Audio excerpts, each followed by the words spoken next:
John eased his old pickup truck onto the gravel driveway, the tires crunching a familiar tune. He stepped out, stretching his stiff legs after the 3-hour drive from Cincinnati. The crisp air carried the scent of pine and the gentle lapping of waves against the shore of Lakeview, a small lake nestled in the Midwest. The cabin stood before him, its wooden siding weathered but sturdy, a testament to decades of summers past.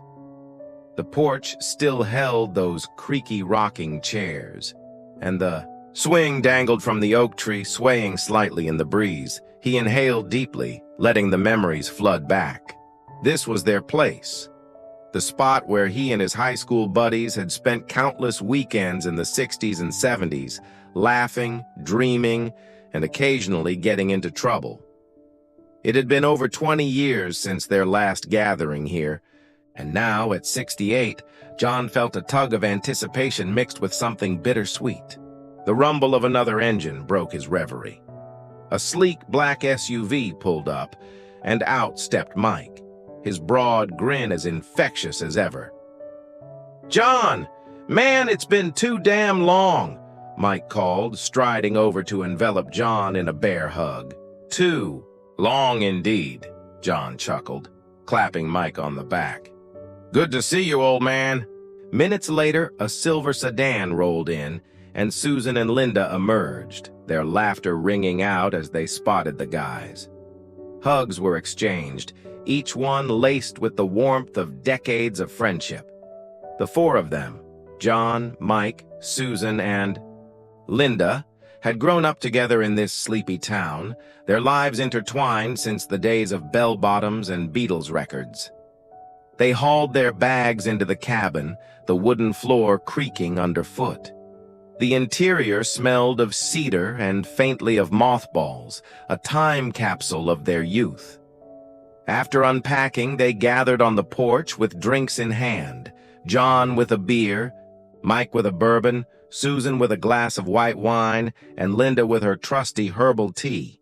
"So, what's new with you all?" Susan asked, settling into a rocking chair. Her hair was grayer now, but her eyes still sparkled with the authority of the class president she'd once been. John shrugged. "Retired from teaching history a couple years back. Spend my days gardening and helping out at the museum. Keeps me out of trouble." "Mostly," Mike teased, winking. "I sold the hardware business last year. Me and Patty have been jetting around, Paris, Tokyo, you name it." Susan beamed. "I've got a new grandbaby. Little. Emma, she's keeping me busy. And I've got a gallery show coming up," Linda said, her voice soft but proud. "Still painting, still dreaming." The conversation flowed easily, but it wasn't long before it drifted to the past. "Remember that time we snuck out here and went skinny dipping?" Mike said, his eyes glinting with mischief. Susan blushed. "Oh, I thought Sheriff Daniels was going to catch us for sure." "But he didn't," Linda chimed in, smiling. "Those were the days, huh?" A collective nod passed through them, a silent agreement that those moments, wild, free, and unburdened, were golden. As the sun dipped below the horizon, painting the sky in hues of orange and pink, they decided to walk around the lake. The path was overgrown in spots, but familiar landmarks remained. The crooked pine they'd climbed, the rock where they'd carved their initials one summer night. John led the way, his steps slow but steady. "Remember that raft we built?" he said, chuckling. "Thought we were Lewis and Clark, but it sank halfway across." Mike laughed. "Yeah, and I had to swim back with that rope in my teeth, nearly drowned." Susan pointed to a clearing. "That's where we had the bonfire after prom. Linda, you sang 'Hey Jude' until your voice gave out." "I did," Linda admitted, her cheeks flushing. "And you all joined in, off-key as hell." They walked on, each memory a thread weaving them closer. Mike recalled his summer job at the ice cream shop, sneaking free cones to the gang. Susan reminisced about the school play where Linda starred as Juliet, the whole town buzzing about it. John brought up the night they'd watched the moon landing on a grainy TV, dreaming of the future. The laughter faded at times, replaced by a quiet reverence for how much had changed and how much hadn't. Back at the cabin, they built a bonfire in the pit out back. The flames crackled, casting flickering shadows as they roasted marshmallows on sticks whittled with John's pocket knife. The smell of smoke and sugar mingled with the night air, and the jukebox of their minds played hits from the past. Rolling Stones, Aretha Franklin, disco beats that once filled the local dance hall. The stories grew deeper. Mike talked about his brother, drafted to Vietnam, and the letters he'd sent home.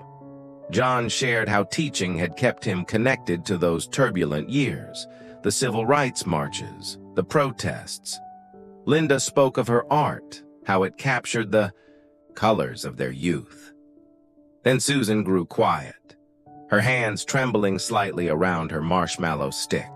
"I've got something to tell you all," she said, her voice barely above a whisper. "I've been diagnosed with early-stage Alzheimer's." The crackle of the fire filled the stunned silence. Mike reached for her hand. "Sue, why didn't you say something sooner?"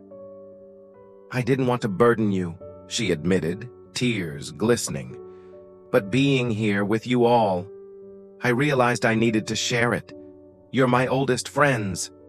Linda moved closer, wrapping an arm around her. "We're here for you always." The conversation shifted, raw and real. Susan confessed her fear of losing the memories they were reliving, the skinny dipping, the raft, the songs. "They're who I am," she said. "What happens when they're gone?"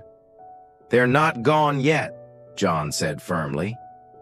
"And we'll keep them alive for you, as long as we can."